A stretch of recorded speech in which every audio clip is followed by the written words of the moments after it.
My name is Allison, and I'm a 22-year-old student diving deep into physical therapy at a prestigious university here in America.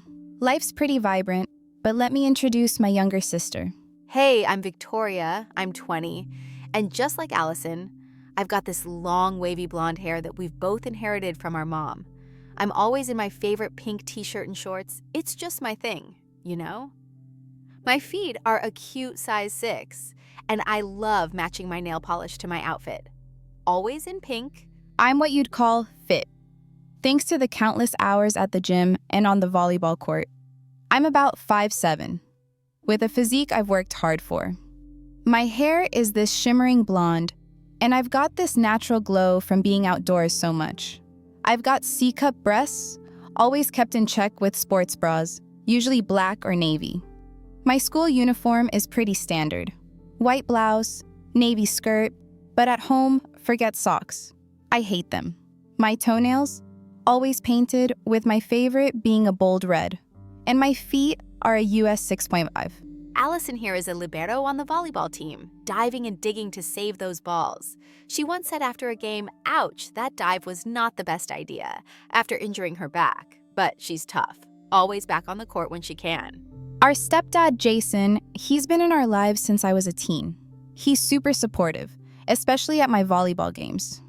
"Great save, Allison," he'd shout over everyone else. There's this thing between Allison and Jason, this unspoken vibe. It's like they're in this dance, always aware of each other. After a game, Jason would be all concerned. "Allison, you should be resting that back." And I'd just reply, "I know, Jason, but I can't sit still," feeling this warmth in his gaze. Our home, it's like filled with these subtle moments. The way they pass each other in the hallway, those deep talks over dinner. There's always this undercurrent. Yeah, it's like there's something more, something we don't really talk about. I notice these things, you know? And that's life with Jason. Complex, but somehow comforting, even with all the unspoken stuff. And that's our story, from two sisters who are more than just siblings, sharing life's ups and downs with our stepdad. After that back injury, I knew I needed some recovery time. So there I was, lying on the couch with my back aching, when Victoria and Jason decided to step in. "Allison, you need a massage," I suggested, trying to be helpful. I've seen how Jason's hands work wonders on her back before. Let's give her a team effort, right, Jason? Absolutely. We can't have our star libero out of commission for too long. He agreed, with that supportive tone he always has. He moved behind Allison, his hands starting to work on her lower back, kneading gently. Jason's touch was soothing, but there was still that tension, that unspoken dance between us. "Thanks, Jason. That feels good," I murmured, trying to keep my voice steady. Watching them, I felt this pang of jealousy, not because of any weird reason, but because I wanted that attention too. "Jason, can you do my feet then? I've been on them all day," I chimed in, hoping to join in on the relaxation. With a chuckle, he glanced over at me. Of course, Victoria. Your feet deserve some pampering too. How about tomorrow? I'll make sure your pretty little feet get the treatment they need. Yay! That sounds perfect, Jason, I replied, feeling a bit better but still envious of the current moment. I've got these cute pink nails. They'll look even better after a massage. Massage was helping, but the conversation around us was a whole different story. I could feel Victoria's eyes on us, her usual cheerful demeanor mixed with a hint of longing. As Jason continued to work on Allison's back, I couldn't help but think about tomorrow, my feet finally getting some of that magic touch. But for now, I watched, a bit jealous but also happy for my sister, knowing she needed it more after her injury. The room was filled with this mix of comfort and tension. Jason's hands, Victoria's playful yet envious comments, it all wove into this complex tapestry of our family life. I knew I'd have my turn, but for now, I was content to see Allison getting better. And tomorrow, my feet would have their day in the spotlight. The next day came around, and I was buzzing with excitement. My feet were ready for their special treatment from Jason. I waited until after dinner when Allison was busy with some schoolwork to make my move. I found Jason in the living room flipping through a magazine. "Jason, come with me," I said, grabbing his hand with a playful tug. "I've been waiting all day for this." He looked a bit surprised, but followed with a smile. Lead the way, Victoria. I led him to my room, where everything was set up. My favorite scented candles lit, giving the place a warm glow, and some calming music playing softly in the background. I sat down on the edge of my bed, pulling off my pink socks with a flourish. "Here, my feet are all yours now." He laughed lightly. You've really gone all out, haven't you? The sensation was divine. I leaned back on my elbows, watching him work. "You've got magic hands, Jason," I complimented, feeling the tension melt away from my feet. Glad I can help. He said, focusing on his task, moving from one foot to the other with care. There was a comfort in this moment, just the two of us, away from the complexities of our usual family dynamics. I noticed how his touch was both professional and caring, not like the teasing I'd felt watching him with Allison. After a while, he looked up, catching my gaze. Feeling better? "Much better," I sighed, a smile spreading across my face. "Thanks, Jason. It's nice having you just to myself for a bit." Anytime, Victoria. You know I'm here for both of you. As he finished up, I felt a closeness, an understanding between us that was different from the usual.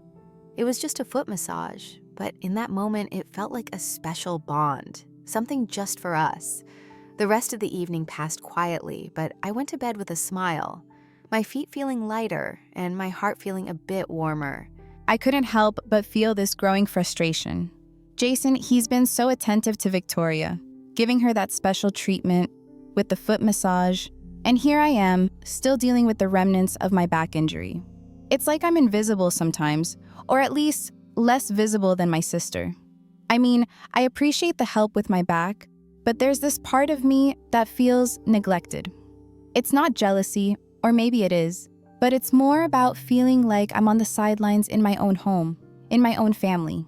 I remember sitting in my room, laptop open but not working, just staring at the wall, thinking, I need someone who actually wants to help me feel better, not just out of obligation or because they have to.